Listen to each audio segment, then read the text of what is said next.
I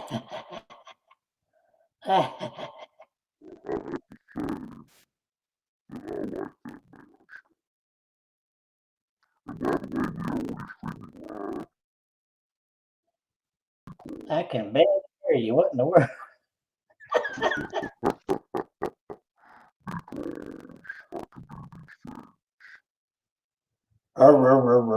That's all I hear.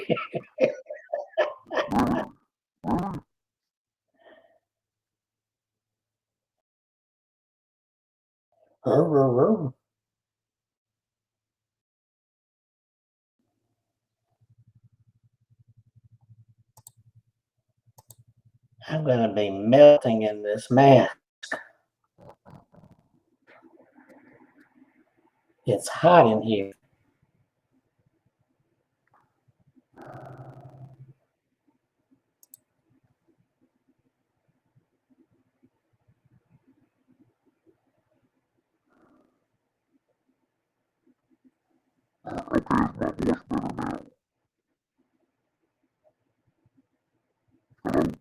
I can still barely hear you.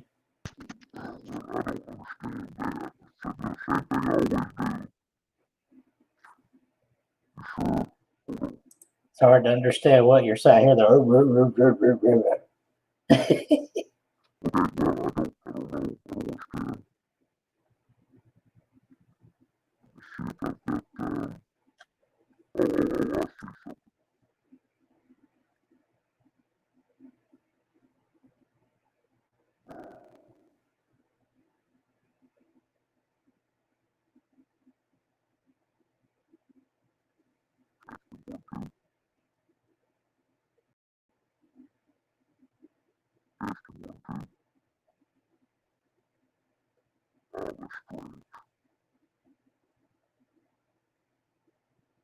Check, 1, 2, 3. Check.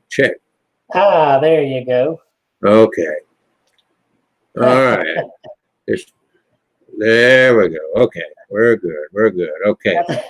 You say you really sounded like the devil. That's good thing we got on here. Yeah. Now, can you hear me through this mask? Yeah. Oh, yeah. Oh, okay. How could I not hear you? Yeah, I'm gonna be some sweating already. Yeah, well, that's what you get for being evil.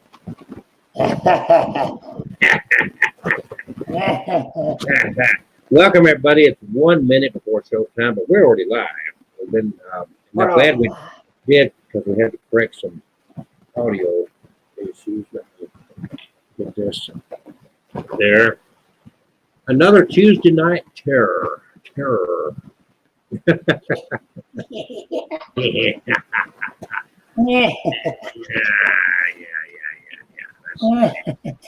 So I want to, for the time being, I don't know if my friend Kevin is going to do a spirit box session tonight. Well, I have a doll here. You have a doll here. You don't have a doll have a there. doll You right don't have a doll there. You don't have a doll here. Maybe you have one there, but not here. I'm looking at I it. have one Here. right here. Oh, there, not here. You said Yeah. here. That's there. That's not here.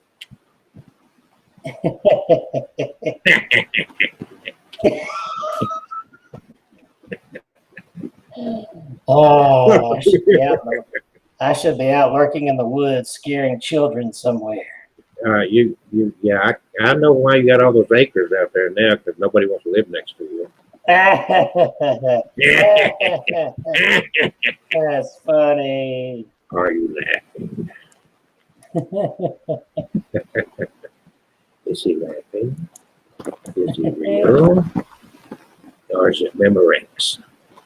Memorex? You know that old thing. Is it live? That old tape junk.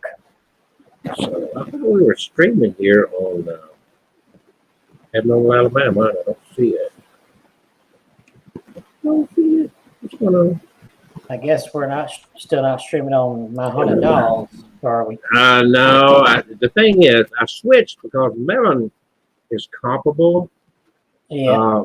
But it's it's half the price that I was paying for StreamYard. So it's like, so it's like I'm into saving money, right? So I'm gonna have to figure out how to get you in there to be able to make the changes needed to add your YouTube channel. I don't know what's wrong with Facebook here. Just dead. What's wrong with Facebook? Oh, there we go. Okay, now we are there. My blurred face is on the screen. And let's see, do we have anybody else? No. So we got that. We're in. Do what? I need to share this to my pages over Yeah, here. while you're doing that, I'm gonna do a little fun thing here. Are you ready? Okay. Take your time and share all over the place because here we go. This is a preview of what we're going to be talking about. These recordings come from the deepest, darkest places in the universe. Listen carefully.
Don't go away, folks. We are here.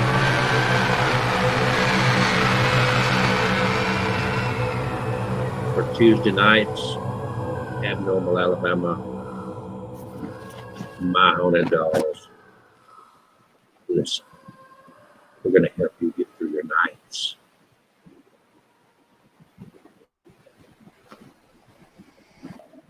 Are you ready? Oh. Yes. So first of all, Kevin is going to talk to the dead. I'm going to talk to the dead. He's going to talk to the dead. If the dead aren't too scared of my face. His magical powers. We summon up the dead. Join him. Yes. The dead. There. And the box. Him. Right there. Yeah. Yes, me. Yeah. Me. Yes. The Me. evil one. Me. Yes. Yes.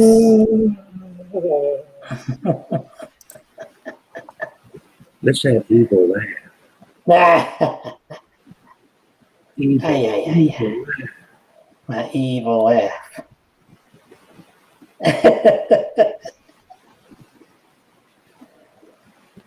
What kind of look is that?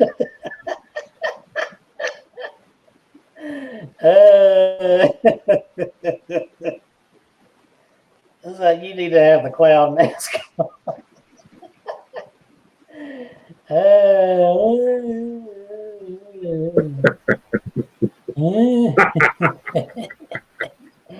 We're gonna spend 2 hours. We're gonna spend 2 hours just laughing evil laughs. We're gonna have an evil laugh contest. Kevin, go first.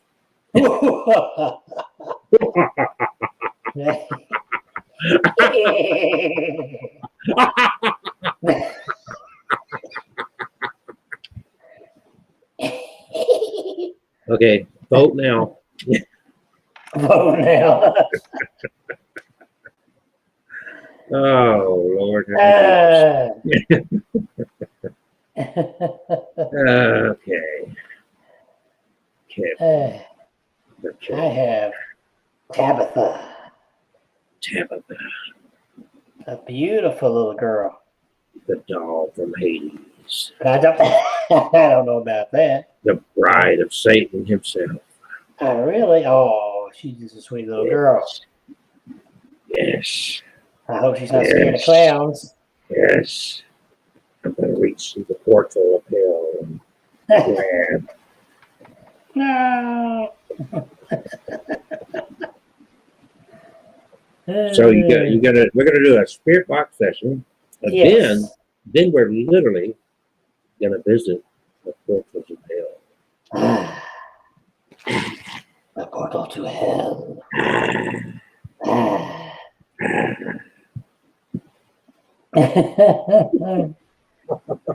All righty, as my face continues to melt inside this hot mask, I want to try to get some information on little Tabitha because I don't have a story for this beautiful little doll. By the way, I have to clarify something here. My friends, that is not the mask. He took the mask off. He took the mask off to reveal his true self. It's lies. My head's not that hard. Okay.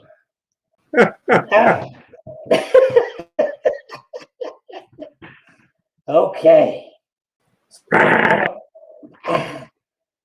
don't have a story yet on little Tabitha. I don't know anything about her. I'll give you a story on the bride of Satan. This is not the bride of Satan. Don't listen to him. He's just a silly man. Okay, so we're going to see. And what are you, silly? You're wearing. What are you? So, let us try to do a spirit box session and find out what we can about little Tabitha here with the S box.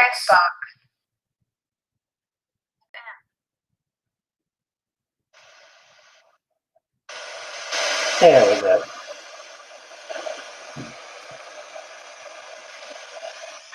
Now,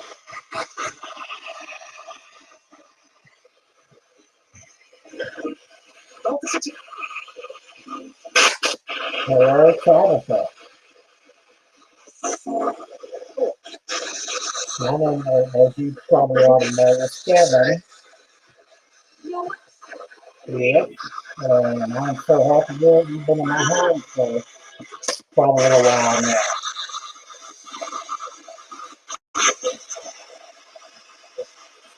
Is your name actually Tabitha? Do I have that right?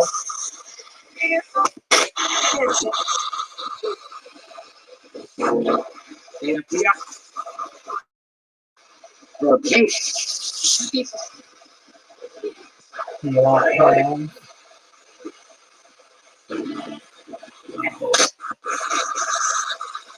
Does my clown face scare you?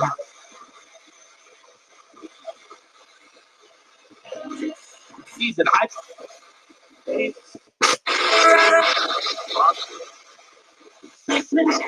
there a spirit with this little doll here in my hand?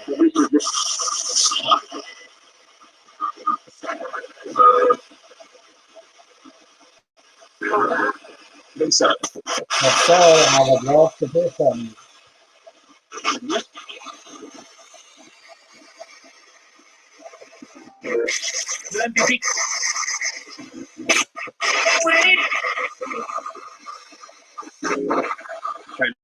Please don't be shy. We would love to hear from you. Tell me how old you are. I heard the name Erica. Is that your name, Erica?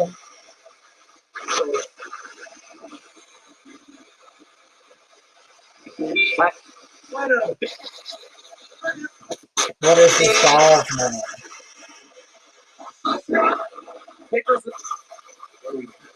Tickle. Do you like Tickle? I heard a good one. Nice.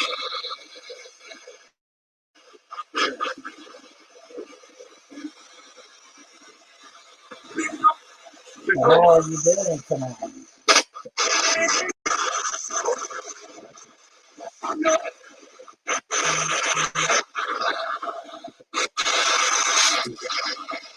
Tell me about yourself.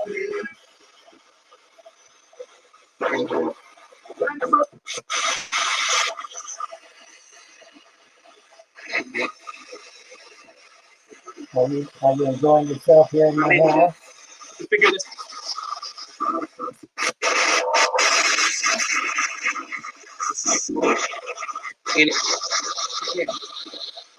Are you happy here?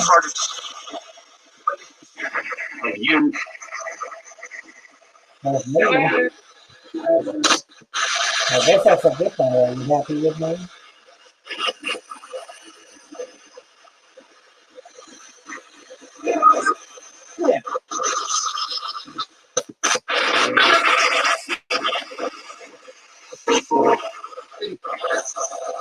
What do you like best about being here? With me? Oh, talk over you. What do you like best about being here with me?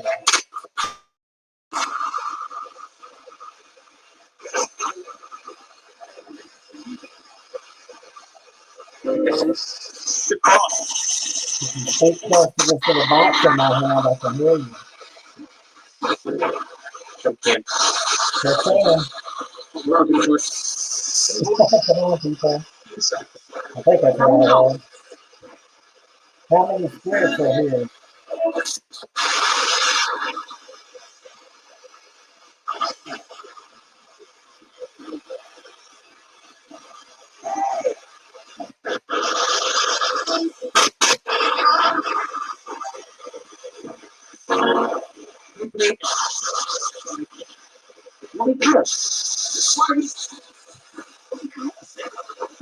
So where do you come from?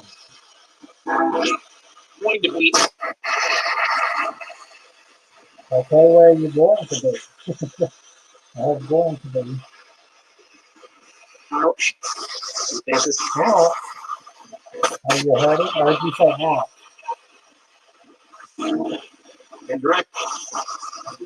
You like going outside?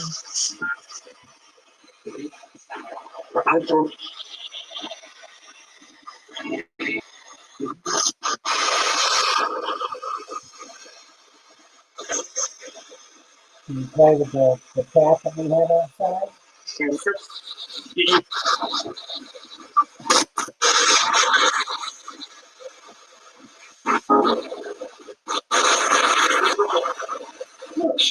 They got a lot of property to play on, don't we?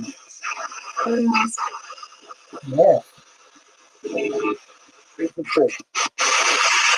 What is your name?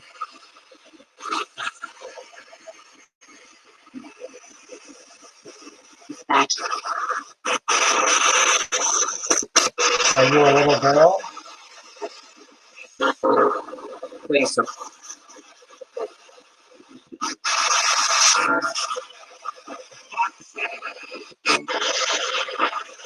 Are you a good spirit?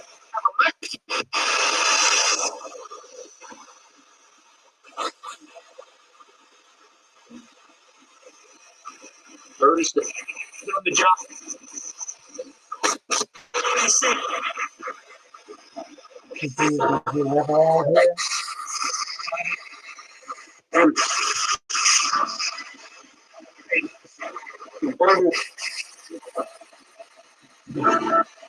tickets. Ready to live.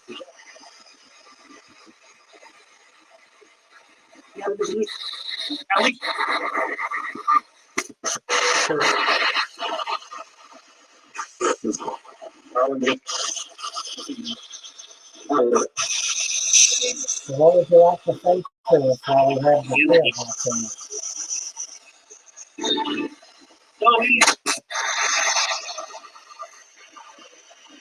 If you like to speak, it's the time to do so.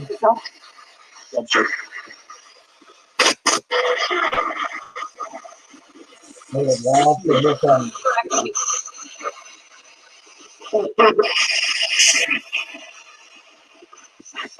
Product.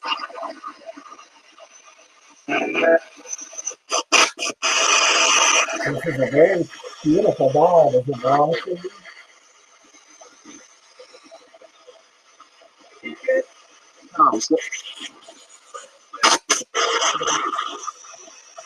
What's her name?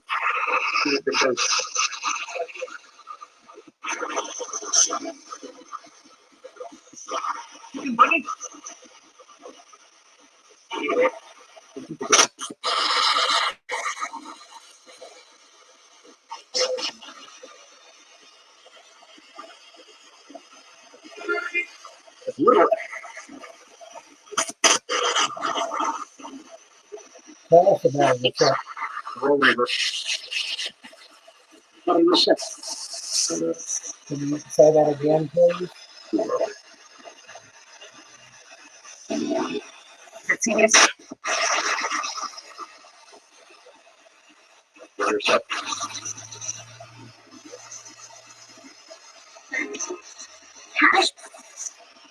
No.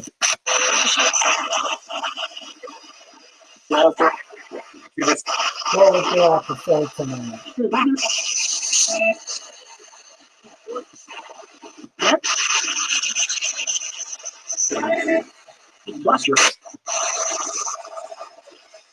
We had a beautiful day today, didn't we? The bright sun coming Other brand. Cautious. in. And it should be a nice night. Great job.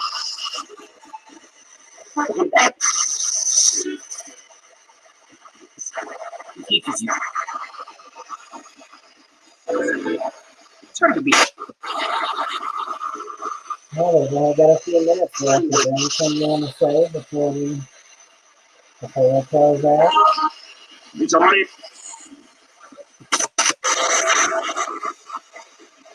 Anything that you're needing? We're just. Open. And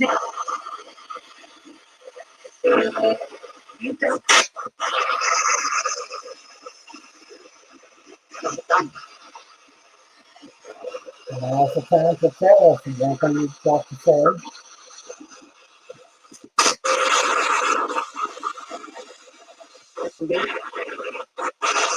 How about, do you have any questions for me?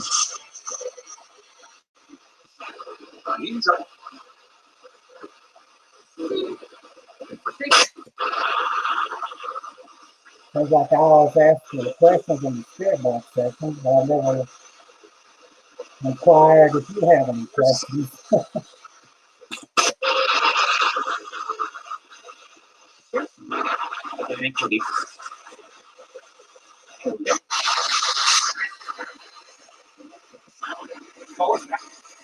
We're going to talk about spooky stories and things about portals to hell tonight. What do you think about that?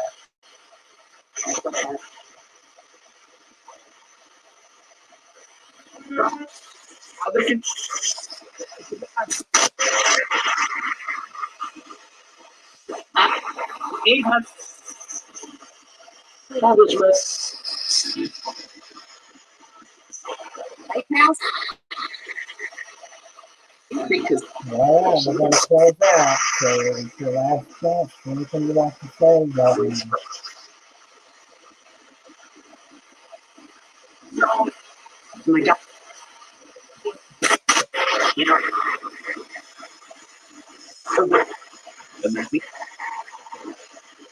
something like that. All right, well, thank you for being here. And I'll think, what was that again? Something like that. That was a clear size voice. I didn't quite make out what it said. You know what?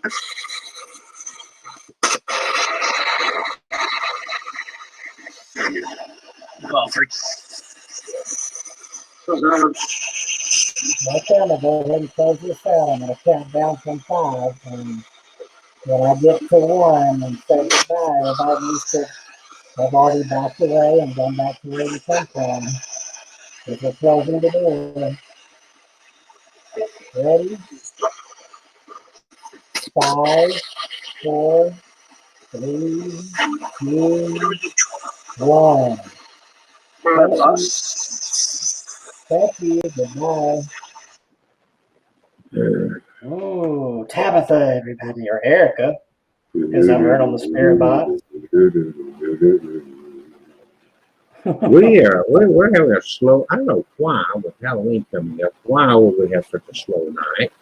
A slow night. No I don't- visitors. Oh, No no. chat. No Nobody's chat. with us. Well, what And the this hell is is going on?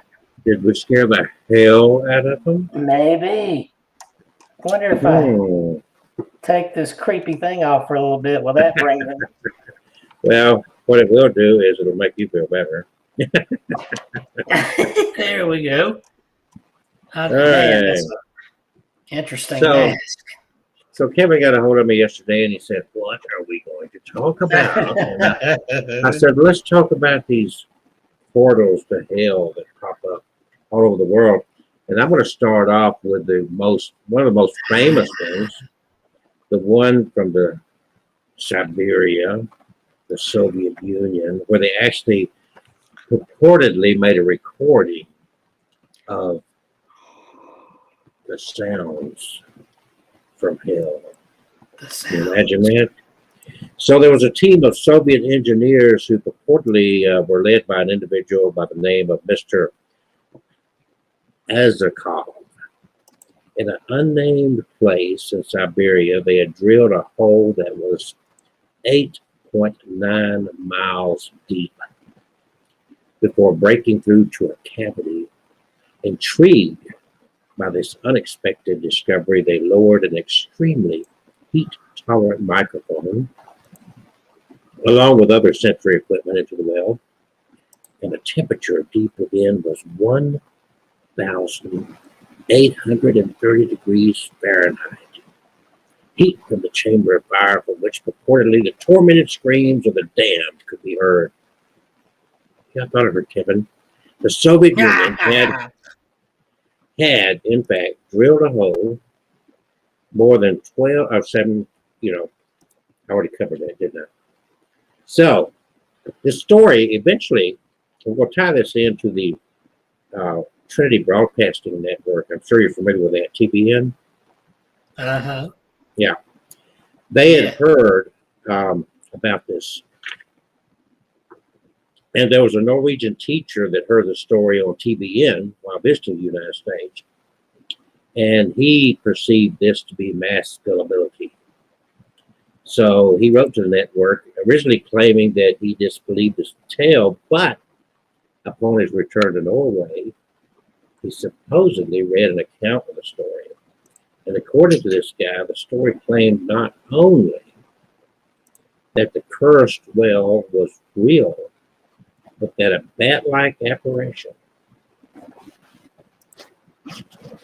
had risen out of it before blazing a trail across the Russian sky. And it kind of went on from there.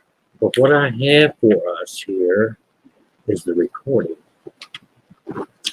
if you would like to hear it, of these screaming souls from the pits.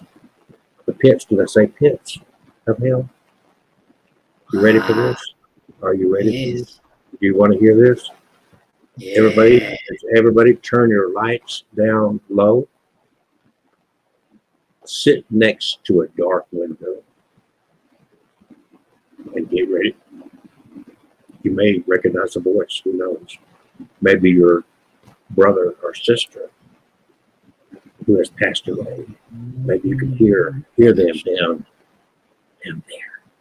Maybe they're screaming in pain and misery, eternity of iron and sulfur. Could that be true? You be the judge.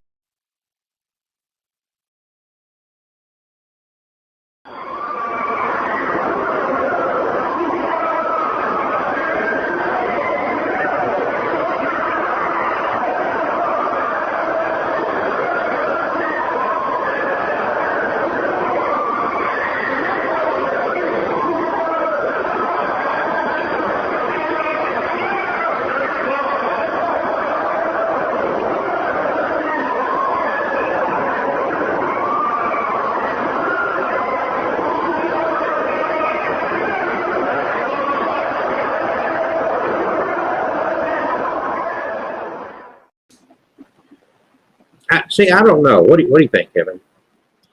I don't know. That's creepy. I honestly, Scary. Sounds like people screaming. I think that is people that. I think that's people that went to the wrong Mexican restaurant. Honestly, Wrong Mexican restaurant. I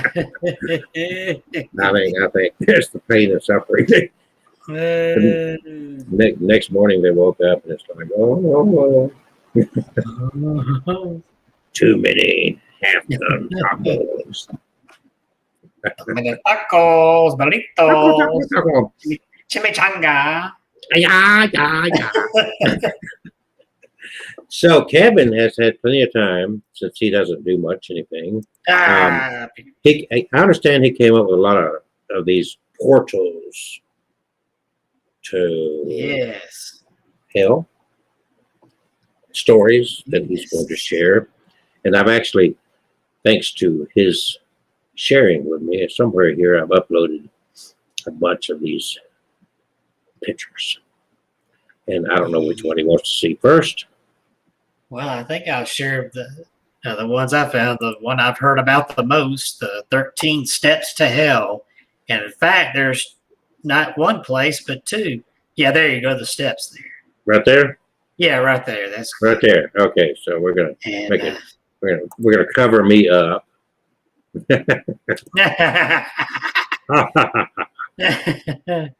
Not only is there's not just one location with this supposed 13 steps to hell, but there's two. But the most well-known, or the one you hear talked about the most maybe, is in Washington. The 13 steps down to hell in Maltby Cemetery in Washington. There used to be a staircase that began at ground level and descended down under the earth. It was said to be a low-grade entrance to the tomb of a wealthy local family. According to the legend, you had to go to the cemetery late at night and walk down these 13 steps. While descending the steps, you would not be able to hear anything. Once you had reached the bottom, if you turned around, you would be confronted by a vision of hell. They say that the vision would drive you insane. Those who watched people performing this ritual said that they witnessed the person stop at the bottom, turn around, and then collapse to their knees in horror. According to some reports, several children emerged nearly comatose from the steps. Many of them never uttered another word again. The 13 steps no longer exist. As the story goes, they were bulldozed or filled in with concrete years ago. Since then, there have been several no trespassing limitations, very severe no trespassing limitations on the cemetery, and even rumors of kids making expeditions late at night to Maltby Cemetery armed with shovels, hoping to unearth the 13 steps down to hell. And here are some witnesses. Number one, my girlfriend and I wanted to see this for ourselves. You have to go down these 13 steps and then you see a little chair. If you sit in the chair, it automatically means that you have sold your soul to the devil. It sounds really creepy. I was at church with my friend, and his pastor said that he went there when he was 16 years old, and it was the worst experience of his entire life. Witness number 2. A group of us headed out to the cemetery in Maltby. We made sure we got there as close to midnight as possible. After about an hour of searching around in the dark, we finally found it, the 13 steps. In the moonlight, you could not see the bottom. We tried using a flashlight, and we still could not see the bottom. It was frightening, and one of the girls was so freaked out that she could not even look down into the staircase. I decided I was going to go for it, but as I walked down the first 2 steps, I started to feel sick, so it was no go. Witness number 3. Or actually, no, here's witness number 2 continued. After the next 2 steps, I felt lightheaded as I decided to go further. When I got to the 6th step, I became so cold that I could barely breathe, and I could hear muffled yelling and screaming. I was not going any further. I could not even take the next step. When I turned to climb back up, I could feel something on my back, and I could not see out up to my friends clearly.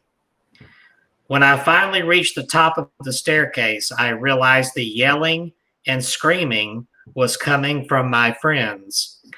They were screaming that I had disappeared when I went down. I am 6 feet tall.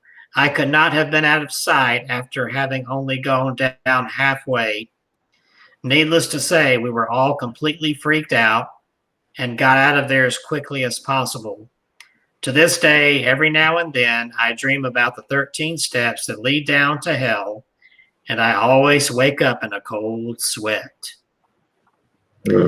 So Maltby Cemetery is not the only one boasting the 13 steps. There's another cemetery in Palo called Pleasant Ridge Cemetery. And supposedly there's a set of stairs leading up to the cemetery gate that has 12 steps, but at night, a 13th step is said to appear. And I think I had a little bit to go with that legend. It's located in Iowa. And it says a few stories and legends. I knew there was something wrong with Iowa. Yeah, Pleasant Ridge Cemetery, better known as 13 Stairs Cemetery. And here's a stupid ad popping up. Better known as 13 Stairs Cemetery or 13 Steps, is located a few miles north of Palo, Iowa. A few stories and these ads. A few stories and legends that filled. It's the portal of hell putting out these ads. A few stories.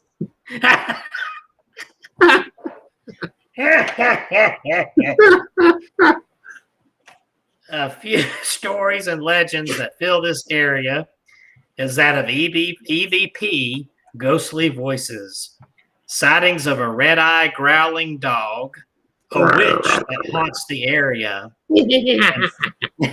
and floating orbs of light. Many of the headstones date back to the 1800s, which just adds to the legends. The witch legend comes from an infamous cracked tombstone. A crack headstone. No, a cracked tombstone. Oh, okay. The headstone is that of, this is a weird name, Thankful Blackburn. That's the name of this supposed witch. Thankful Blackburn. It states, "Remember, friends, as you pass by, what you are now, so once was I. What I am now, so you must be. Prepare in life to follow me." Oh, let's see what else it says. So the writer here says that as far as the 13 steps, she says, my friends and I visited this location some years back and read an article out loud about this witch. And while reading, we felt a strong gust of wind that felt as though it went right through us. It was October, but it was not windy, and this wind almost hurt. After that, we all laughed. We talked about why we thought it may be the tomb headstone might be cracked, and that's when we all heard a deep barking from the woods to our left. We were aware of those red-eyed ghost dog legends, and since there was 4 of us, we felt brave enough to go into the woods. They're scared. They're scared. I almost tear up talking about this, but in those woods is a body of water, most likely a creek. In the middle of it, we saw a figure. We called out, but it did not move. We started to joke again and then heard another bark from behind us. Did you hear the one about the? Oh. We shined a light and saw nothing.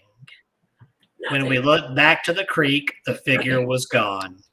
Nothing. At this point, we had reached our limits. We started to go back to the graveyard, but we were scared at this point and went back to our cars only to see the same figure, clear as day, standing on the other side of my friend's car. It was a female. We had no idea how to respond. We just stood there, not moving. After about 10 seconds, the figure just walked away into some bushes without making a sound. It was truly, except what? It was truly an incredible experience. Inconceivable. So it sounds like the inconceivable. It sounds like the 13-step cemetery is worth a visit if you're near that area. Yes. Well, I'm sure you've got the Darvaza crater there, the gates of hell, and Turkmenistan.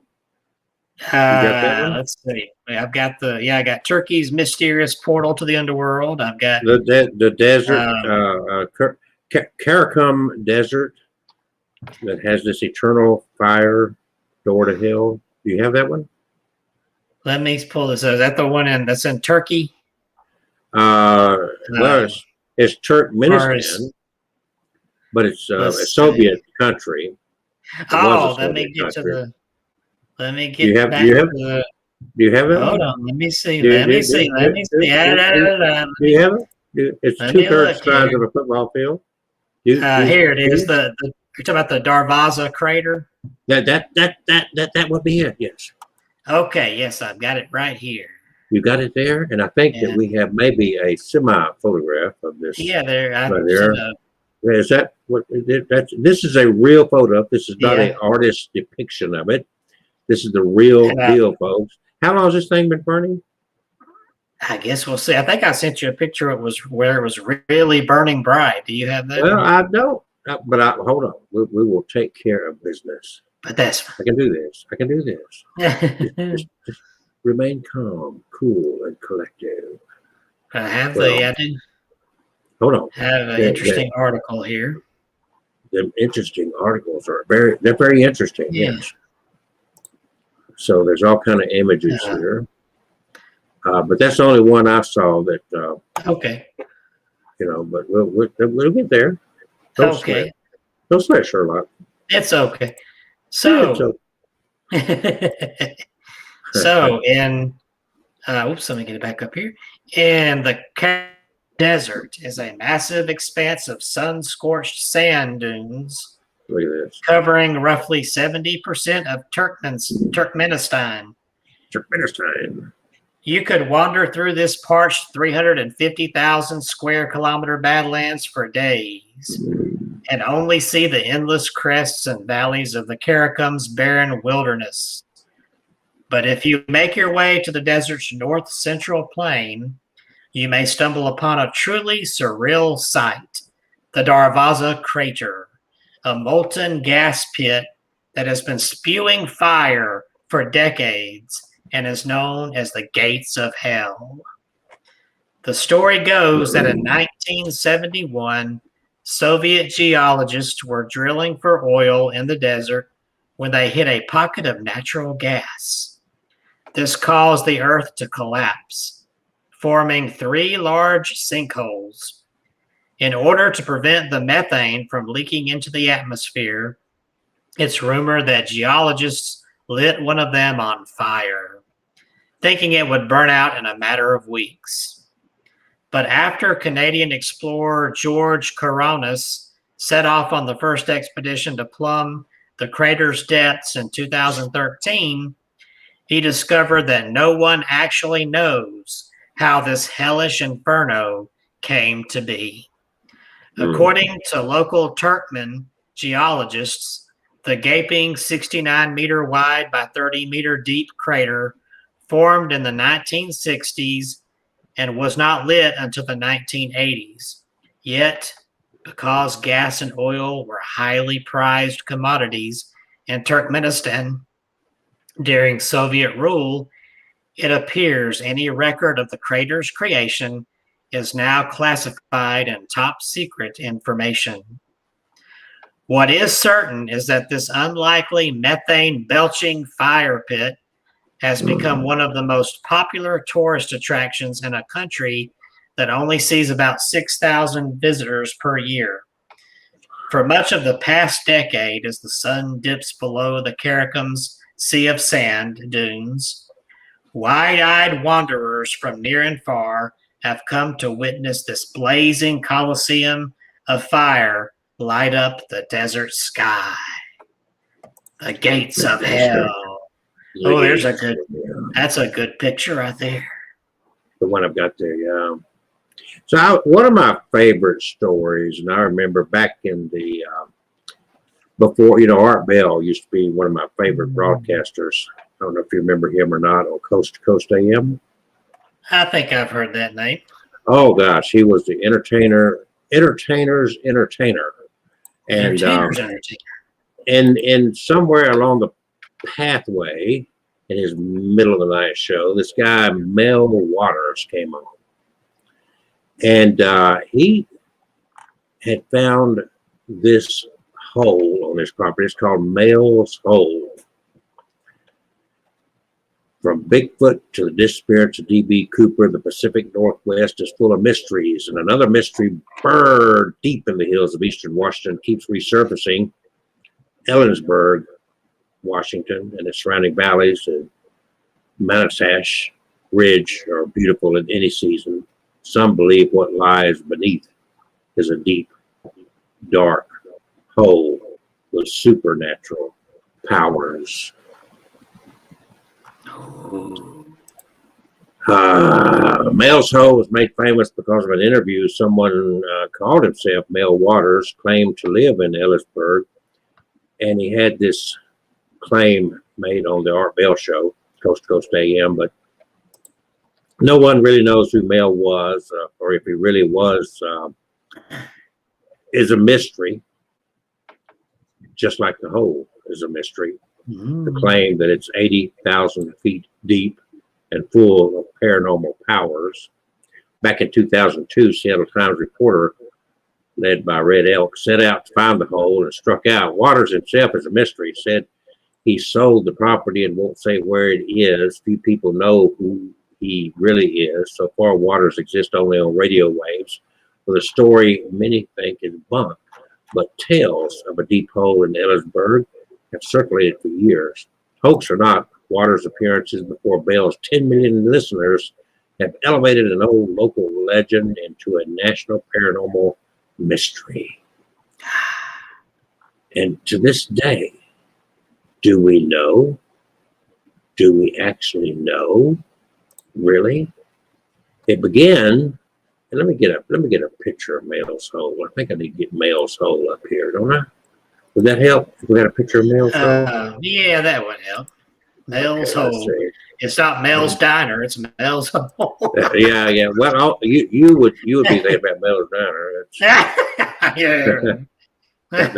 There's a picture purported, I should say, to be Mel's Hole. And this began in, as far as the public part of this tale, February 21st, 1997. A sensational and unbelievable tale. Mel Waters, he told Bell and his listeners about a strange and mysterious bottomless pit on his rural Washington state property and the eerie quality surrounding the pit.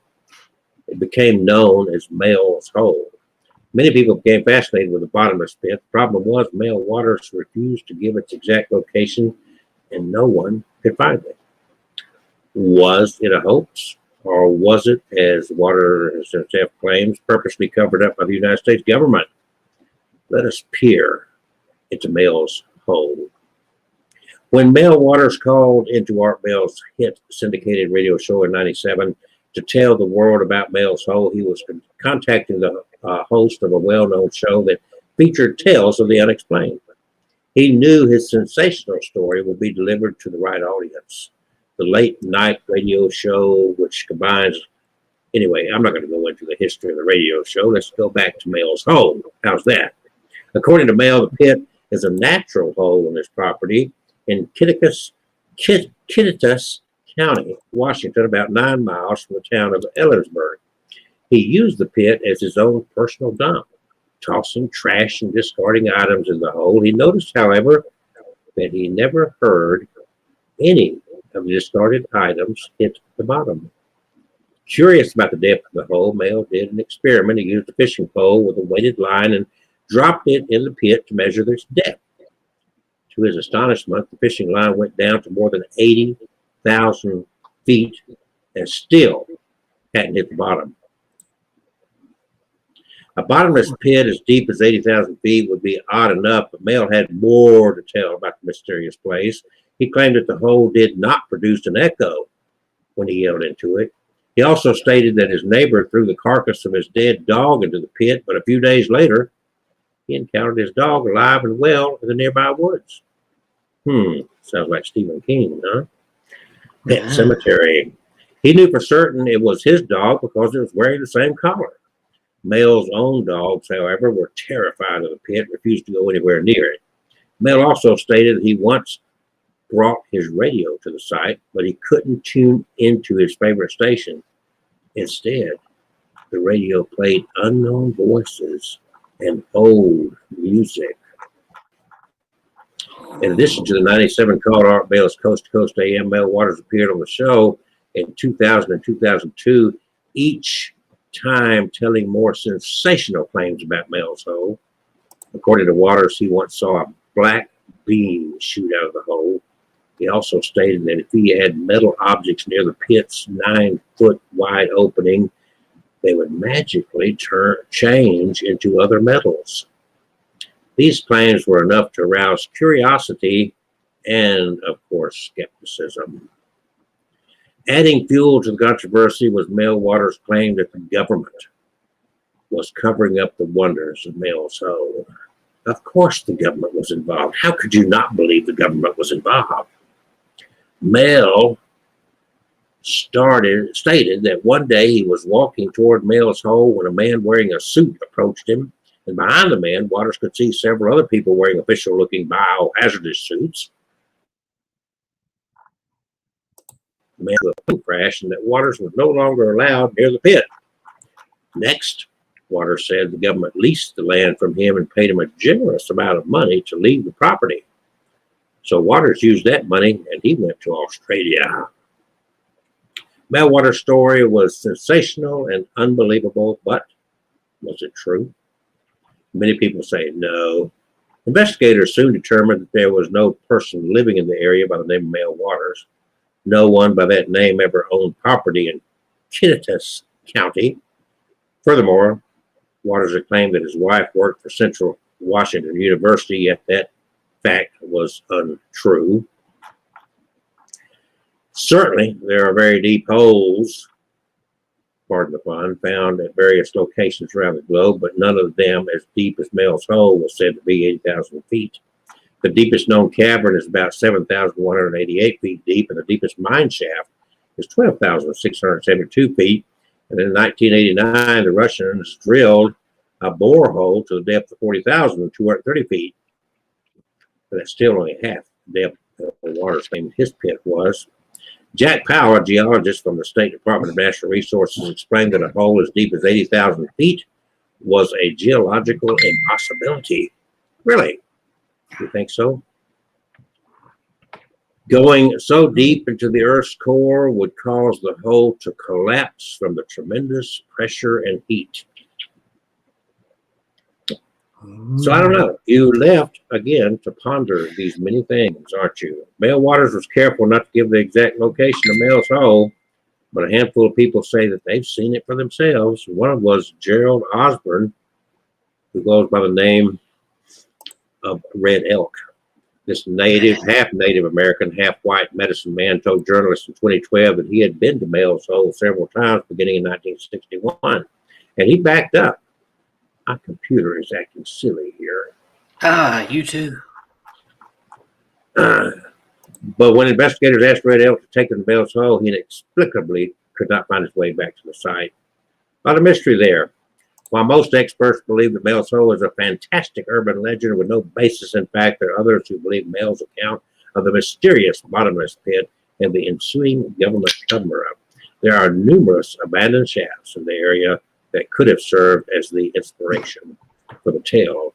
But for a while there, Mel's Hole was a big, big thing. Big, big, big, big thing. And let's see, okay. Now, Catherine says she was here. I don't know why she don't join us. Oh, what? Anyway, she said that they had a storm. Was it storming in your area this evening? No, I didn't say. In fact, we had a lot of sun this afternoon. I know they were talking. They were talking about some storms. But anyway, here. So I anytime we're going to talk about holes, you've got to talk about Mel's hole. So that's why I wanted to share that. But so what is your next hole? By the way, it's going on 8 o'clock. This is Abnormal, Alabama, and myhaunteddogs.com. Kevin and I both have done many interesting and unusual and abnormal things with our lives. In some ways, it's kind of fascinating and amazing that either one of us is still alive. But are you sure we're still alive? Oh. Are you absolutely positive you could be watching two from beyond? Could. You know you could. How would you know? If you go back to Bible times, especially in the Old Testament, when these people had an interaction with angels, they looked like people. They could fool you. So maybe Kevin and I are angels. And we're here to share with you. Well, okay. So I'm an angel and Kevin's a demon. I was going to be humble and say, well, I don't know. I've quite made angel. Humble, Kevin, humble? Yes, humble, Kevin, humble. What's so impossible about that? Yeah, I'm looking for my heart pill now. Nah, just take your heart pill over there. I can't handle these lies. Look, Satan's wearing glasses. Looking like that Anton, what's his name? That Satan guy. You got it. You're out there. Oh, we got the ring on. Ooh. Come to my well. Ooh. Join me. Ooh, I don't want to join you. You have no choice. No, yes, I do. No, because I'm going to read. Yeah, look, I got him. Okay. Well, now we got a couple of people watching us here. Welcome to our really big shoot. We're talking about holes, and we're not talking about prostitutes or women. We're talking about HOLES. Yeah, and not even those kind of holes, but these are holes to hell. I've had a few girlfriends. I've had a few girlfriends I'd call holes to hell. Okay. Kevin is sharing. Wait a minute, Kevin. Promote one of your books anyway. Oh, I wish I had pictures to put up there, but You just know, go show the to book. Show the book. You got a book? my haunted doll. Nope, not here with me, Dad darn it. But just go to myhaunteddolls.com right up there, and you'll find them at the shop. I would recommend my haunted collection, which tells the stories about the first items, haunted dolls, and paintings I collected. And then, if that tickles your fancy, then check out the sequel, My Haunted Dolls: The Dark Side. There's one thing about it. It's good to have your fancy tickled. Yes, it is. It's because it's fancy. And I have supernatural novels out there. And if you, get your autographed copy there. If you rather Kindle, it's there. There's a few audio books. You have your choice when you order these books. You can do one of two things. You can get Kevin right over there to send an 8x10 glossy photo of his natural mask self as he looks right now. Or he could take that mask off and do that picture and autograph it. Holding, he'll actually be holding the book that he's going to send to you. So, and also go to datingthedead.com. And I know there's a lot of people I know that have a problem getting a date. So you need to read my book and learn how to date the dead. And that's datingthedead.com. So there you go, folks. Somebody's in chat over there. Let's see what they're saying. I still can't see any chats on here. What? Yeah, she says, I look good. Well, of course I do. Thank you very much. Kevin, put your mask on so you can look good too. That's so there you funny. go. What an improvement. What an improvement. What an improvement. All right, so let's get into the second hour of our really big show here. So, Kevin, what is the next hole? We're Hola. Gates of Hell. This one is here in New Jersey. Well, here in our country, but it's in New Jersey. And if you got that picture, it looks like looking inside a deep, dark railroad tunnel with the bricks going around. Do you have that? Wait a minute. I got to find the picture of the big brick, big black book. Yeah, right there. There it is. That's the one right there. Okay, let's improve the aesthetics of the show here. Look at you. Aren't you so funny? Because I'm a Commodian.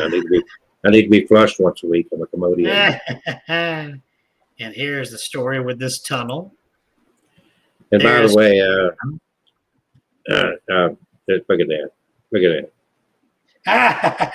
How come I'm not seeing the chats? This ain't fair. I know. I got to figure out how to get you. Go ahead and do your thing. I'm going to see if I can change something. Well, see, I could see it last week, but for some reason I can't see it tonight. That doesn't make sense. I don't know, Kevin. It's weird. Okay. It's so weird. What is this button there? Nah. Well, let's see. Huh? You want me to go ahead and do the story of the New Jersey?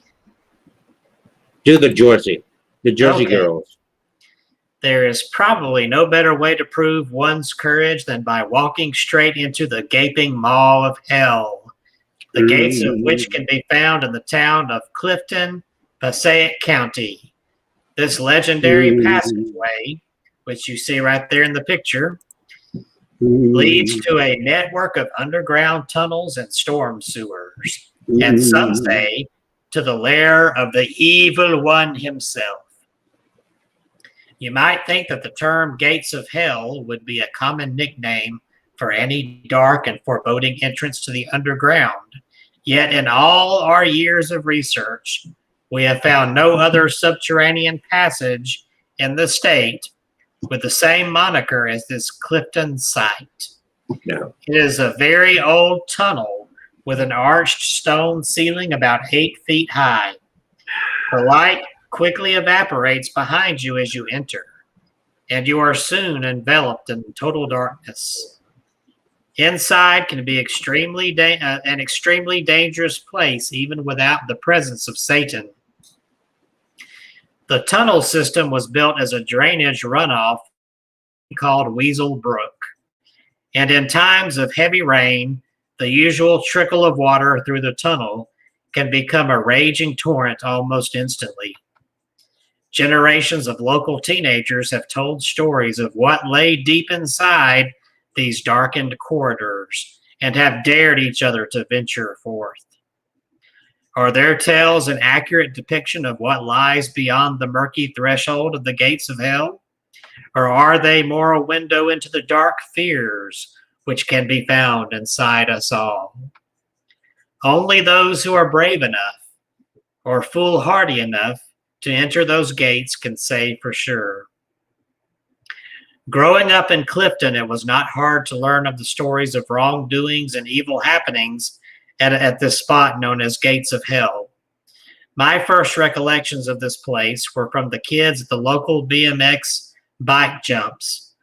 They would tell stories of people entering these tunnels and never returning. Satanic sacrifices, decaying carcasses, upside down crosses, satanic graffiti, anything dealing with the darkness in human nature was down there.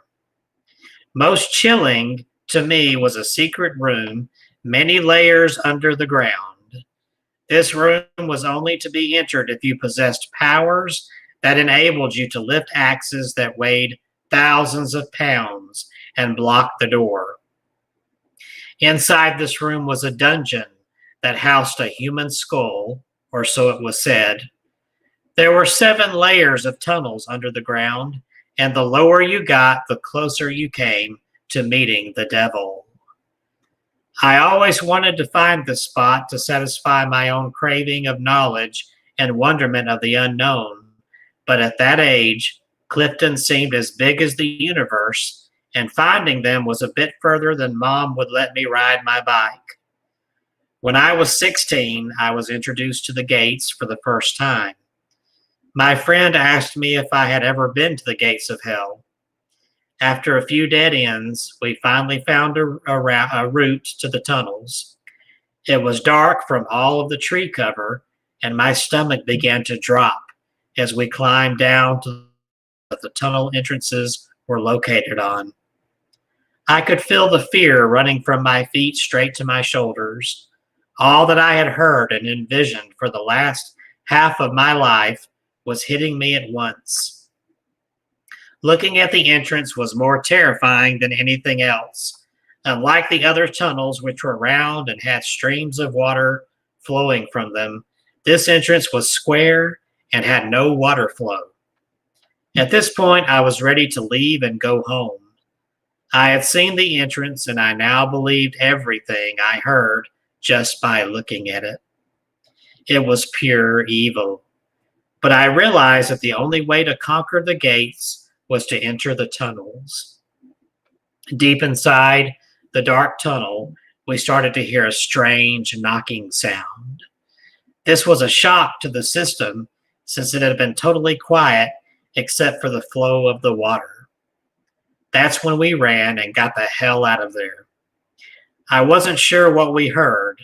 My friend swears it was someone whispering some chant deeper in the tunnels. Years later, I made several trips back to the gates of hell. However, after telling my story, I could not convince anyone to venture into the tunnels as far as my friend and I did that one summer day. And then here's another story related to the tunnel about Red-Eyed Mike. According to this witness, I have explored every inch of Clifton, and nowhere is as eerie as the gates of hell. It's said that a spirit known as Red-Eyed Mike guards the tunnel. If you knock on the railroad ties above the entrance in groups of 3, you will hear a loud horn sound from within the tunnel. I have heard this horn on occasion and have seen rocks hurling themselves out of the tunnel with no person visible inside. I also once witnessed a small, human-shaped figure run out of the tunnel towards Weasel Brook Park with superhuman speed. I have been told that this is Red-Eyed Mike. According to another story I've heard, is that at the very end of the gates is the actual portal to hell. There is a groove about 20 feet and about 40 feet, is 20 feet deep and about 40 feet across. At the very center of the groove is smoothed out granite and a manhole, which is supposed to be one of the portals leading to hell. But no one dared to lift the lid to see for themselves if that is actually indeed true. And that is the story of the gates of hell in New Jersey. In Jersey. New Jersey. Not in Jersey. In Jersey? Have you been to Jersey? Yes, in Jersey. Well, I'm going to share a story. Oh, wait, you are? Oh. From Pennsylvania. Hmm. And to be exact, you may have this story, and that's just too freaking bad. You freaking bad. Well. From Hellam Township. Notice the Hell part. Hello. From Hellam Township. So the Seven Gates of Hell is a popular piece of urban folklore, a series of portals in the Hellam Township, which open an entrance to the fiery pit below. There are many different tellings of the tale, though one of the more popular versions links the gate to a former insane asylum on the outskirts of town. This story describes a fire at the asylum in the 19th century, which allowed the dangerous inmates to escape, running wild. Many of them were recaptured, beaten, or killed. Other tormented souls were trapped inside a series of gates, which they haunt to this day. It is said that only the first gate is visible by daylight, and this lies on a private land just off the town's Trout Run Road. By night, other gates become visible in this quiet, wooded corner of the township. Passing through all seven will take the visitor straight to hell. And it's reported that nobody has yet passed five and returned to talk about the experience. Another story deals with a local doctor, accounts of whom range from eccentric to psychotic. He was said to have owned the land on which he built a series of peculiar gates leading deeper and deeper into the forest. The myth has caused a lot of upset and frustration for the residents of Hellam Township, and the township's own website has denounced the stories as nonsense. There was never an asylum on Trout Run Road, while the notorious doctor, who did in fact exist, only ever built one gate on his property. At least that's what they know of. Other claims that Hellam Township was named after hell itself are also dispelled. The name comes from a corruption of Hellamshire, an area of South Yorkshire in England. Try as you might to dissuade visitors, however, Hellam Township still receives its fair share of hell seekers, as well as numerous satanic cults who reputedly use Hellam as a meeting place from time to time. There have been numerous instances of residents calling the police as visitors who trespass through private land in search of hell's seven gates. And there, my friends, is the story of Hellam Township in Pennsylvania. Oh. Yes. So what? Well, let's go to one more story. One more story. I want to give Kevin a little bit of a break here, as if he needed one, because he does nothing all week.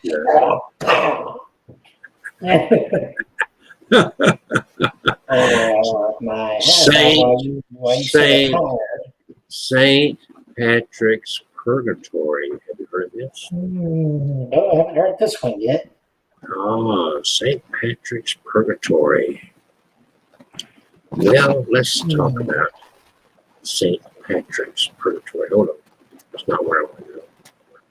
I want to find the right one to go to. The right one to go to. The right one. The right one. St. Patrick's Purgatory. In Dante's Inferno, our hero passes through gates of hell, which bear an inscription, the final line of which is the famous phrase, Lasciate ogni speranza voi cientrate. Abandon all hope, ye who enter here. No such ominous eloquence greets the visitor in Ireland's gates of hell. Two sites that have acquired legendary reputations for being entrances to the underworld.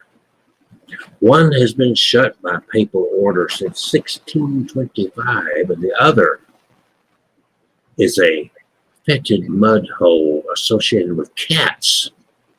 One is firmly Christian, and the other purely pagan. One is now chiefly regarded as an ancient seat of royalty, and the other an ancient site of strict pilgrimage. In this place, we shall look at the Christian gates of hell, a site that was known throughout the whole of Europe for centuries as being a place where the unbeliever could expect to end up in if they did not find the light, the truth, and the way. Spitting out hot molten lava with ensuing devastating consequences, one can appreciate why volcanoes have long since been associated as possible earthly locations for the gates of hell. Into the medieval period, Mount Etna in Sicily was considered to be an entryway to hell. During this period, Icelanders also believed that their own Mount Hekla was a gateway to hell. Hekla's neighboring volcano, though, if not quite bagging the dubious title of the gates of hell, was regarded by many as creating hell on earth in the spring of 2010 when it erupted, thus shutting down European airspace due to dense dust clouds. It even briefly came back in 2011 and had President Obama rearranging his flight schedule from Ireland lest he suffer from its evil dust cloud, the most powerful man on earth, indeed. However, by the most famous of medieval gateways was St. Patrick's Purgatory in Lunderg County, Donegal, Ireland. According to legend, the site dates from the 5th century when Christ showed St. Patrick a cave, sometimes referred to as a pit or a well, on Station Island that was an entrance to hell. Legend maintains that St. Patrick had grown discouraged by the doubts of his potential converts, who told him they would not believe his teachings until they had substantial proof. St. Patrick prayed that God would help him relate the word of God and convert the Irish people. In return, God revealed to him a pit in the ground, which he called purgatory. By showing this place to the people, they would believe all that he had said. And by witnessing purgatory, the people would finally know the reality of the joys of heaven and the torments of hell. Fair enough, but let's dig a little deeper here. Charles Baudelaire famously stated that the greatest trick the devil ever played was convincing the world that he did not exist. This sentiment was used with great effect in the denouncement of 1995's modern classic, The Usual Suspects. Besides the blarney and bluff of our perceptions of St. Patrick, the greatest trick he ever played was convincing pagan Ireland that the devil did in fact exist and to look lively, or else they'd be getting to know him for eternity. St. Patrick remains a phenomenon, one of Kevin's favorite words, in Ireland. Revered by all as the quintessential Irishman, yet in truth a Welsh shepherd, remembered with a holy feast day every March that has notoriously become the world's greatest excuse to get hammered, as in inebriated or drunk. There are 4 iconic sites of St. Patrick on the island of Ireland. St. Patrick's Purgatory in Dougal, Croagh Patrick in Mayo, the Hill of Tara in Leith, and the Rock of Cashel in Tipperary. Interspersed with these 4 are plenty of holy wells and other sites from Slimish to Downpatrick that peripatetic Paddy is believed to have been. Each of these locations serves as a purpose in the phenomenon of the saint's mission to convert pagan Ireland to Christianity. On Croagh Patrick, mountain of Mayo, he spent 40 days of Lent where he was harassed by demons in the form of blackbirds, clustered so densely that the sky was black, but he continued to pray and rang his bell to disperse the assailants. An angel then appeared to tell the saint that all his petitions for the Irish people would be granted and that they would retain their Christian faith until Judgment Day. Message: come follow me, and you shall be saved against the dark forces upon this day of reckoning. Patrick famously made his way to the Hill of Tara, seat of the High King of Ireland. For good measure, the legend has him changing into a deer to get past the guards. Arriving on the eve of Beltane, now Easter, thanks to him, he lit a paschal fire on the nearby hill of Slane. At this time of year, it was pagan practice to put out all fires before a new one was lit in Tara. When the Druids in Tara saw the light from the Slane, they warned King Lancashire that he must extinguish it or it would burn forever. Patrick was summoned to Tara, and on the way, he and his followers chanted the hymn known as the Lorista, or St. Patrick's breastplate. The king could not put out the fire, and while he himself did not burn, he allowed Patrick to continue with his mission to burn without divorce. Perhaps the best known legend of St. Patrick involves the Shamrock, the little creature that has gone on to become famous throughout the world as a symbol of Irish heritage. After training as a priest and bishop, Patrick arrived in Ireland in AD 432 and immediately set about trying to convert the pagan Celts who inhabited the island. Having previously lived and worked there, he was very probably already aware that the number 3 has special significance in Celtic tradition and indeed in many pagan beliefs, and he applied this knowledge in a clever way. Down in Cashel in County Tipperary, he used the shamrock, a 3-leaf growth which grows all over the island, to explain the Christian concept of the Holy Trinity, the theory that God the Father, God the Son, God the Holy Spirit are each separate elements of just one entity. As always, he had the devil not far away from the action. Flying over Ireland as he was wont to do, he espied Patrick in Cashel. The devil bit a large chunk of rock from a nearby mountain and hurled it at Patrick, missing him, but creating the rock of Cashel. The devil's bit, as it is called to this day, can easily be found while the rock became a center for anointing Irish bishops for hundreds of years. What was really going on was ecclesiastical and real. The bottom line is, this gives you a brief background as to St. Patrick's Purgatory. The centerpiece of the House of God in Ireland was built in Donegal with the gates of hell. St. Patrick's Purgatory and its symbolic value spread across Europe for centuries afterwards. Even in Denmark, we have Hamlet swearing on an oath to St. Patrick after seeing his father's ghost doomed to suffer in purgatory. But nothing works better on an indifferent pagan mob than showing them a vivid and terrifying vision of the gates of hell through which they go if they do not ultimately follow of their way. Heaven, repent and be humble, lest your ongoing indifference shall burn for an eternity of hell or wallow in purgatory. Wake up, Kevin. I am awake. Look at that face. Yes, look at my face. Look at my face. So now that I gave you a break, do you have any other stories? Yes, I have. Gates of hell, portals to hell. Do you have anything? Yes, I have this one that's also from Pennsylvania, which was different from what you had shared. It's like a different location in Pennsylvania. Pennsylvania. This one is the Dowington Gates of Hell. The gates of hell. Near the twin tunnels on Valley Creek Road in Dowington is Chester County's entrance to the netherworld.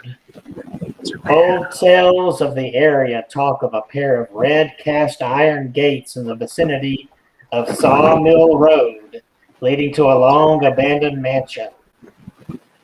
This place was the scene of a grisly gun murder in which a father killed his entire family. The house lay empty afterwards, left exactly as it had been, right down to the bullet holes in the walls and doors, and all the bodies were buried on the grounds.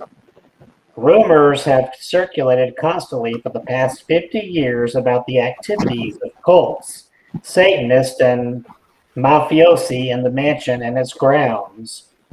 Other stories are more supernatural and talk of a portal for angels to descend to the underworld. Thankfully, there has been no talk of a revolving door allowing otherworldly residents to visit the earth.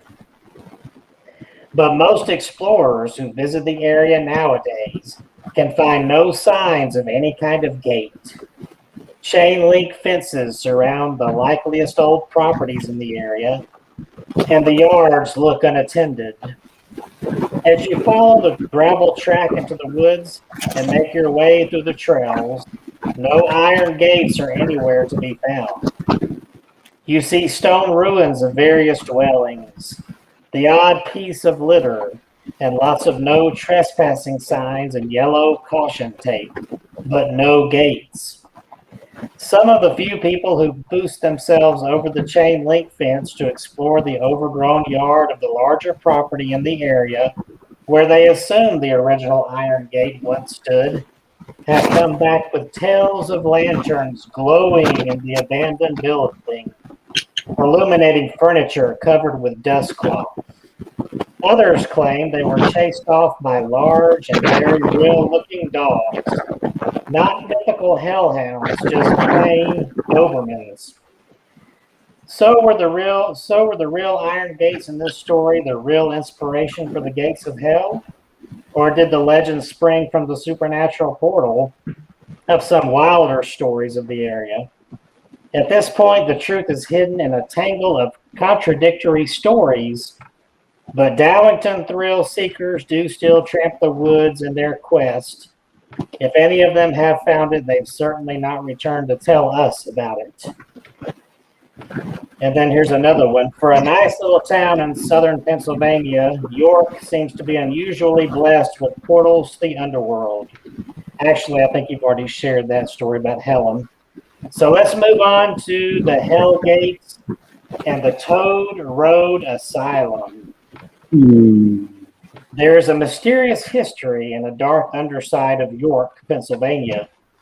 It is a story of death and despair. It is the story of Toad Road. And it is so heinous that its name has been changed to Trout Run Road. In the 1800s, a colossal mental asylum stood in the woods of York off of Toad Road. Because of its remote locale, firefighters were unable to get there when the asylum caught fire. Many patients burned to death in the upper floors of the buildings, and hundreds of others fled into the surrounding woods. Scared by the reputations of the asylum's inmates, the search party was extraordinarily aggressive, beating some they found into submission and killing others. Hospitals, especially asylums, are places of sadness and pain, even under the best of times. The hospital of Toad Road truly experienced the worst of times. The psychic impact of these horrible events forever cursed Toad Road. People nowadays say that the area is in fact so cursed that it is the location of gateways to hell. 7 days. York officials have constructed 7 doors along the paths to the former site of the asylum. Most local adventure seekers never even locate the first one. For those who manage to find the path, it is said that the sense of evil and overpowering feelings of death will turn even the bravest explorer back by the 5th gate. Apparitions are often seen along these paths. Strange noises and menacing screams are heard frequently. Legends say that if one did manage to get past all 7 gates, they would be standing upon the burnt remains of the mental hospital, a bona fide passageway to hell itself. So, man, Pennsylvania has many stories of gates of hell. Oh.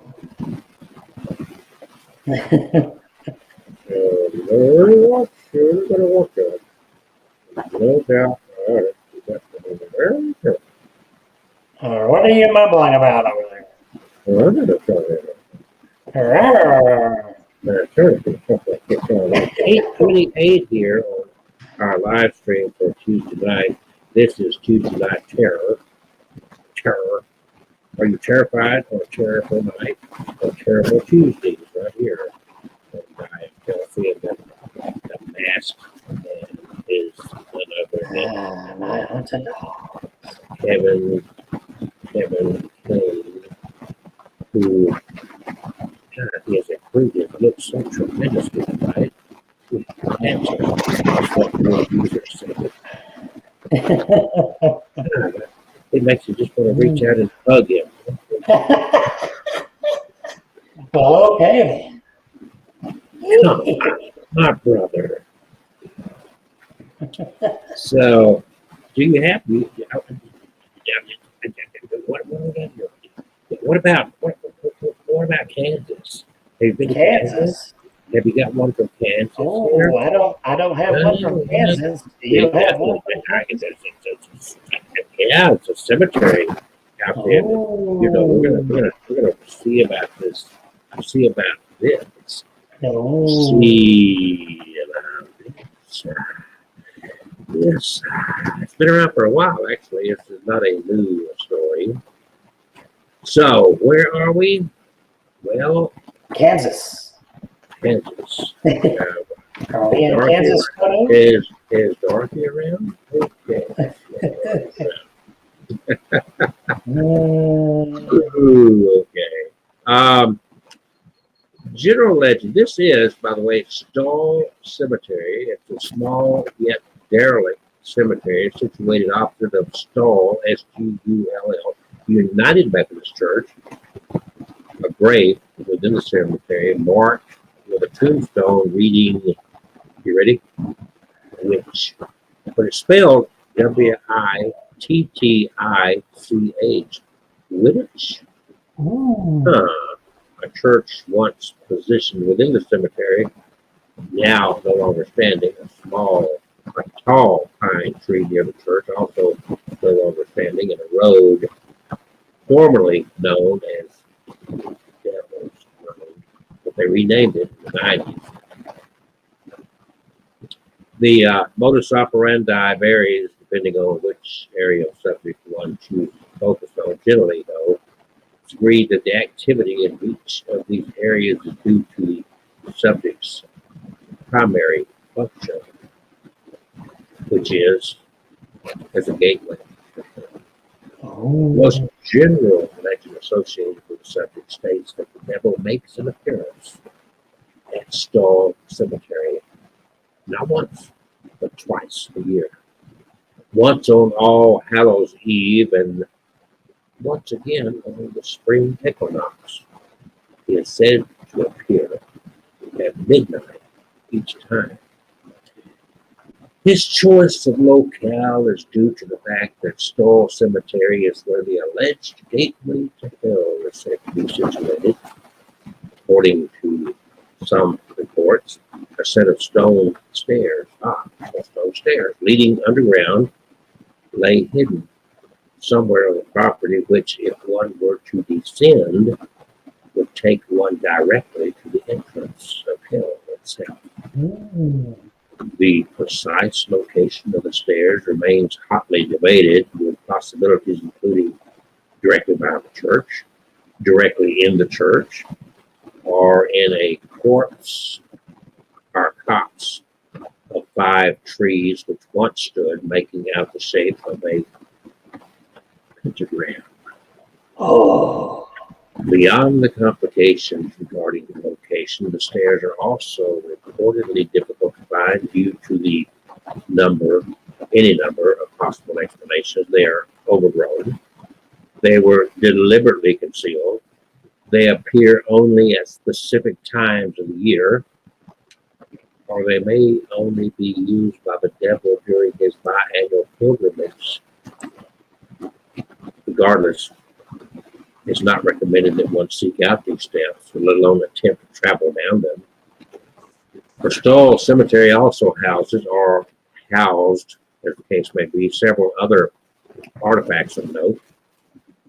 Gravestone, which I mentioned earlier, marked only with the name Wittich, is said to hold one of 2 things: the bones of a child born to the devil himself. Kevin, I didn't know you bones were lying in Stall Cemetery. An old gnarled pine tree said to have grown straight up through a tombstone, reportedly served as gallows for witch hangings, although the tree was torn down in 1998. And of course, there is, or was, the church. Until the early 2000s, rumor had it that the long abandoned evangelical Emmanuel Church, positioned right near the cemetery, had seen so many black masses held inside its walls that the very structure itself had become possessed. This alleged possession is said to have manifested in several different ways.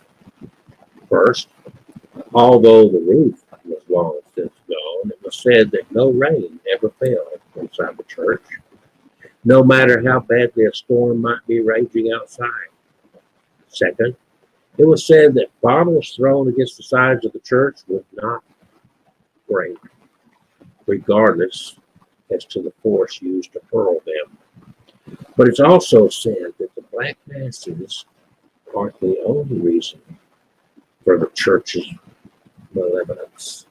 It's been alleged that the building itself was born bad. A murder is said to have occurred in a barn that reportedly once stood on the parcel of land later occupied by the church. A stable hand, not a stable hand, but a stable, you understand, a horse stable, and allegedly fatally stabbed the mayor early in history. The barn was reportedly converted into a church to hide its sordid past. A church which was in turn gutted by fire. The church was finally torn down in 2002. However, stories still persist of presences felt nearby, of instances of lost time, and of other unpleasant experiences. Old maps subject also contain a road that newer maps do not. A road labeled with the ominous title of Devil's Road. Here, two tragedies are said to have occurred early in the circuit's history. In the early 20th century, a boy was killed after venturing into a field his father was burning, and a few years later, a man went missing and was later found hanging from a tree. The mystery of the man's death was never solved, even left unsolved, however. The incident offers a compelling reason never to find or walk down Devil's Road alone or with a companion at night or even during the day. The devil has never been seen at Stoll Cemetery, either on All Hallows Eve or the spring equinox. Indeed, twice, several hundred people gathered at the cemetery on that particular observance. Once, March 20th, 1978 for the spring equinox, and once October 30th, 1988 for All Hallows Eve to see if the stories were true. However, the devil failed to appear both times. So, the October 1988 incident prompted local law enforcement to begin heavily policing the property, ticketing any and all trespassers found on cemetery grounds. So take that as a warning. The devil does not want to be seen, and the local community does not want to see you. Maybe they're hiding something they don't want you or I to know. Maybe there's something nefarious. Maybe there's still a satanic cult, and the black mass is still being conducted on this property at Stoll Cemetery to this day. Who knows? But I do know this. I'm going to turn this over to Kevin so he can tell us another story. Yes. Did you know there's actually a Hell's Gate right here in the state of Alabama? Yeah, absolutely. It's down in Montgomery. Well, I was speaking of the one in Oxford, Alabama, known as the Hell's Gate Bridge. Oh,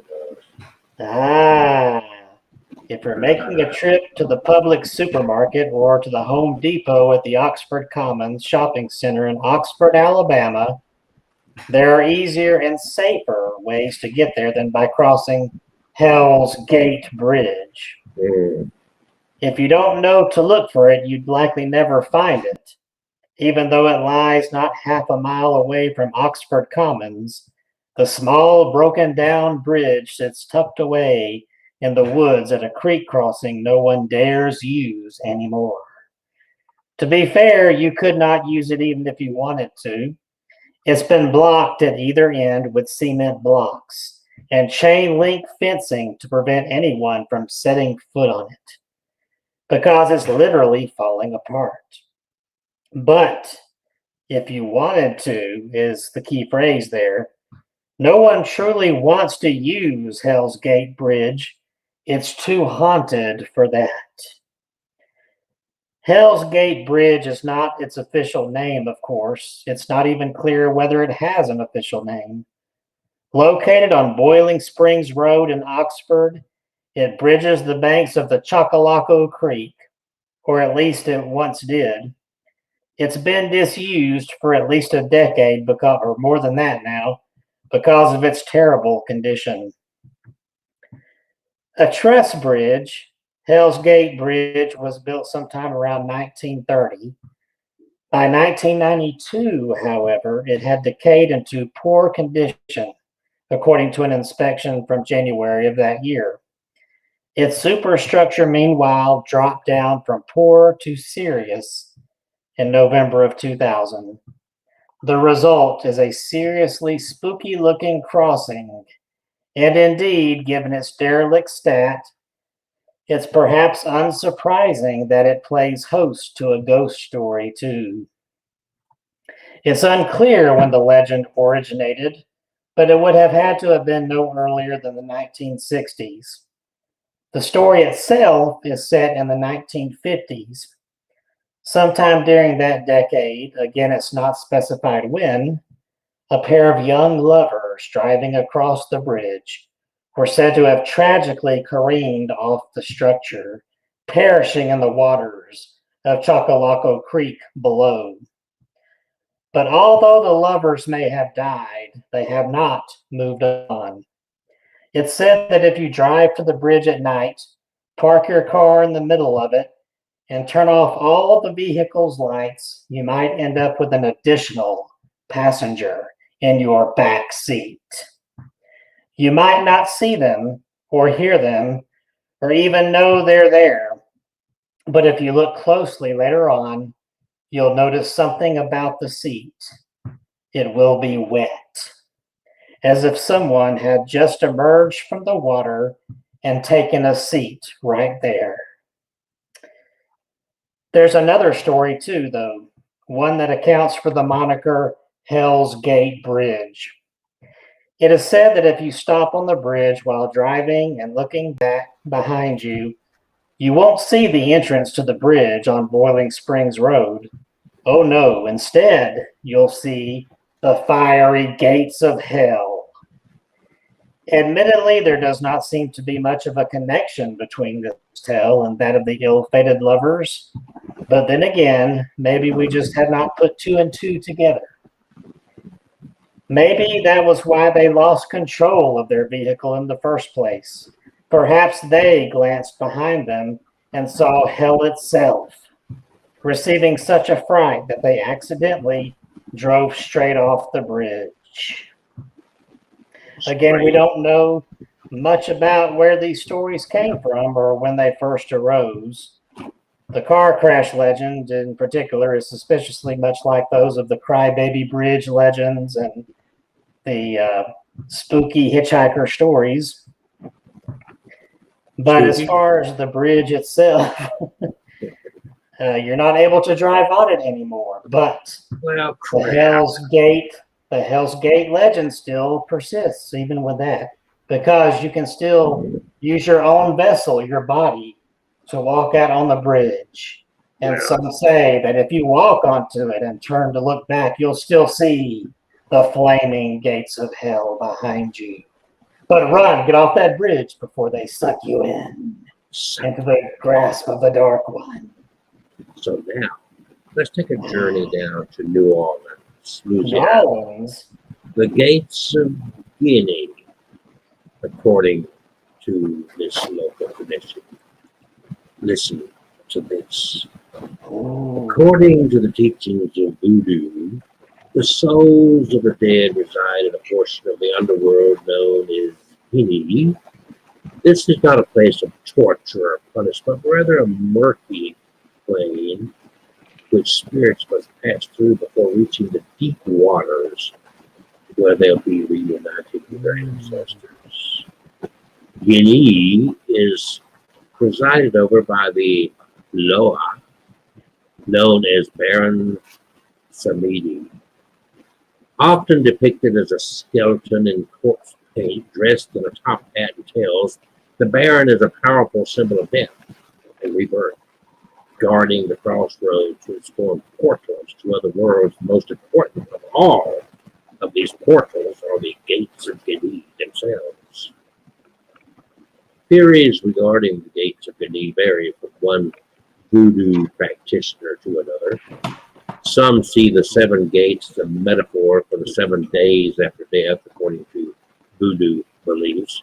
The soul remains close to its corpse the first week, during which time the deceased is at the highest risk of being zombified by hoodoo magicians. During this symbolic period, the soul passes from one gate, followed by another, to be met by Baron Samedi as the seventh and escorted to the land of the dead. Others believe the gates of Guinea have their physical counterpart confirmed. Voodoo practitioners in New Orleans have sometimes claimed that the 7 gates are located in various local cemeteries scattered around Canal Street. runs through the city's French Quarter. At one point, there were a total of 17 different burial grounds located in this district. Basic Canal Street is part of a veritable city of the dead. Nearby sites such as the St. Louis Cemetery and the St. Louis Cemetery Number 2 present themselves as likely spots for a gateway, along with a range of other potential locations in the area, such as Greenwood Cemetery, the Cypress Grove Cemetery, and the St. Patrick's Cemetery. Some say the crucifix form of Baron Samedi's personal signal, or V, indicates the Canal Street crossroads, which hide the final gateway to the V. It's been suggested that the 7 gates themselves can be found by deciphering the V, plotting the signal's 7 stars into a network of streets surrounding the crossroads. One popular theory indicates that the tomb of Marie Laveau, a powerful 19th century voodoo princess, whose remains were supposedly interred in the St. Louis Cemetery Number 1, marks the first star of spiritual. This would place the gates of the V somewhere around the crossing of Canal Street, Mason Street, the other stars on the V marking tombs or monuments in the nearby streets. The order the gates are open is also of key significance. Approached incorrectly, the gates can allow dangerous spirits to enter the world of the living, dragging the unwary seeker, body and soul, back with them to the land of the dead. Traditional rhyme amongst voodoo practitioners of New Orleans is said to describe the proper timing for opening the gates of Eve: 7 nights, 7 moons, 7 gates, 7 tombs. It is also critical that a seeker pays due respect to the guardian of each gate. These are all power Loas set the task of keeping the living out of the land of the dead. They must be appeased with ritual offerings and are put to anger. At the time of Marie Laveau, a list was compiled of the breed who guarded each gate. Anyone intent on entering Gany should prepare to meet the guardians in the following order. Here is the 7 gates and who you would meet as guardians. The first gate, Baron Lacroix. The second gate, Gidi Nebo. The third gate, Gidi Pumat. The fourth gate, Baron Cemetery. The fifth gate, Gidi Babaco. The sixth gate, Baron Criminal. The seventh gate, Baron Samedi. It's said that the 7 Gany gateways are at their most active and therefore easier to open on traditional annual holidays such as Christmas, New Year's, Mardi Gras, All Saints Day, and All Souls Day, in addition to Ancestors Day, 12th night, and St. John's Eve. So, would you like to take a trip to New Orleans and go through the 7 gates? I wonder why it's always 7. It's always the number 7. 7 is a number of completeness. Ooh, complete. And complete 6, hell. 6 in biblical terms, you know, the number of the beast is 666, because 6 is 1 less than perfection. You fall short. Ooh. If you want to study any numerology on those subjects. Ah. Ooh. So we have time for another story. Yeah, see, that was kind of all of mine there, but I could whip up something right quick here. Oh, wait a minute. I stole your story. I stole your story. No, it's Have you got Hecla Iceland? no, I don't have that one. I'm not going to steal it. Find it. your story time. Iceland, Hell's Gate. Well, what is it? Mount Hekla. Hekla. The Hekla. medieval gate to hell. Where are my glasses here? Since Oh, the year 874, it yeah. erupted 20 times. Oh, Hekla proudly stands as a dominant backdrop of the vast southern lowlands. It is the center of a volcanic system containing a number of crater rows and tuff ridges to the northeast and southwest of the mountain. The framed and very productive volcano looks like a high cone, seen from the south or north, but resembles an upturned boat viewed from the east or west. The crest, highest in the middle, is about 5 kilometers long, lined with craters. Snow and fern crowns the mountain, and a small glacier nestles on the high northwestern flank. Hekla is mostly made of lava and tephra, up to about 8,000 to 9,000 years old. But within recorded history, the eruptions number over 20. The most recent eruptions occurred in 1947, 1970, 1980, 81, 91, and the year 2000. Large eruptions may last more than a year. The most recent ones, however, lasted for up to a few weeks. Many lava flows surround Hekla, making an approach difficult as the lava is both rough and dodgy. Most ascents start on the tephra plains of Skoloviar, somewhat to the northwest of the mountain. In 2009, a warning was issued to hikers. Hekla could erupt in the coming years, with a very short prelude, approximately 1 hour, according to geophysical monitoring. And let me see. So what is it about Hell's Gate on this thing? Here we go. I got it. I've got it here. All right. After the eruption of 1104, stories probably spread deliberately through Europe by Cistercian monks told that Hekla was the gateway to hell. The Cistercian monk Herbert of Clairvaux wrote in his De Miraculis, the renowned fiery cauldron of Sicily, which men call hell's chimney, that cauldron is affirmed to be like a small furnace compared to this enormous inferno. A poem by the monk Benedict from circa 1120 about the voyages of Saint Brendan mentions Hekla as the prison of Judas. Ooh. In the Flatty Book Annal, it was recorded that during the 1341 eruption, people saw large and small birds flying in the mountain's fire, which were taken to be souls. In the 16th century, Caspar Pusser wrote that the gates of hell could be found in the, quote, bottomless abyss of Hekla fell, end quote. The belief that Hekla was the gate to hell persisted until the 19th century. There is still a legend that witches gather on Hekla during Easter. Easter, huh? Why not Halloween? So that's what I have here on Hekla.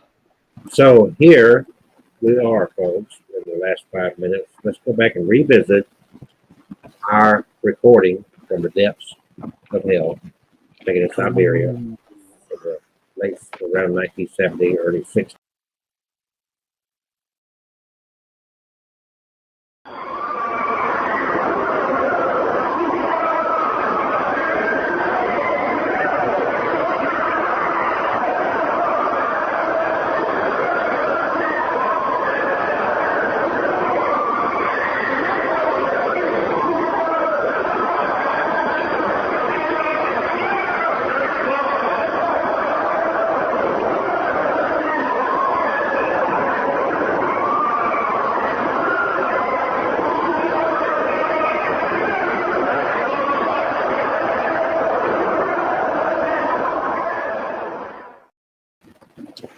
Yeah, that kind of sums it up there, doesn't it?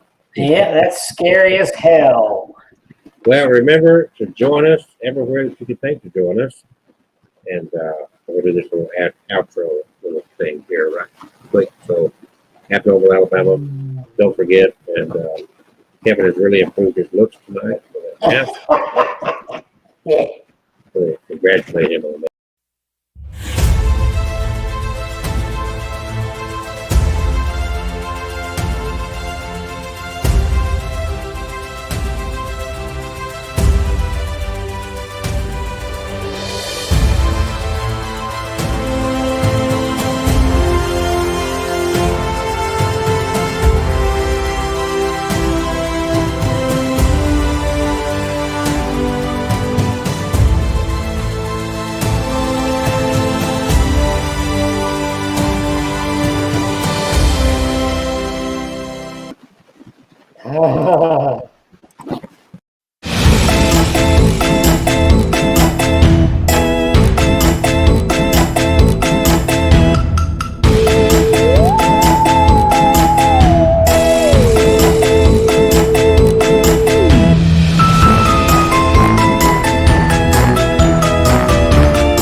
Creepy clown music. So, do you have a subject matter for next week's show? Hey, how about creepy clown? Well, let's see. I've already worn the mask tonight, so You know that we could do a show about that because remember a few short years ago everybody was freaking out about clowns. yeah. So we could come up with a lot of creepy clown stories. Ooh, creepy clowns. Remember datingthedead.com. You can buy my books. There's links right there. You can buy it straight off of that site, or you can go to Amazon.com. You can even go to Lulu.com and buy my books. I just got a little royalty check from Lulu, and I get a little bit of money from Amazon. So my books are selling slowly but surely. But Ooh, I'd me like to too. sell a lot. I'd like to sell a lot more books. Yep. So I know some of mine are not spooky. Most of my books are more, like invest in yourself and all that kind of stuff, relationship books and so forth. But if you're watching us, clearly you need some kind of self-love. Ooh. So, Kevin, myhaunteddogs.com. He lives in a house with not only his father, but also over 300 haunted items. And we start now each show off with him doing a spirit box session. And sometimes it gets quite interesting. Other times it's quite boring. Gosh. It's never boring. Never. Never, never, never. Every Tuesday night, 7 p.m., 2 hours of this insanity. Tuesday Night Terror. So with that,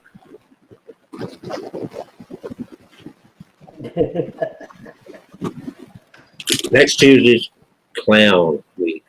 Yes. Bring in the clowns. Good night, and Good night. may Hazgaba Hulu bless you. Ah.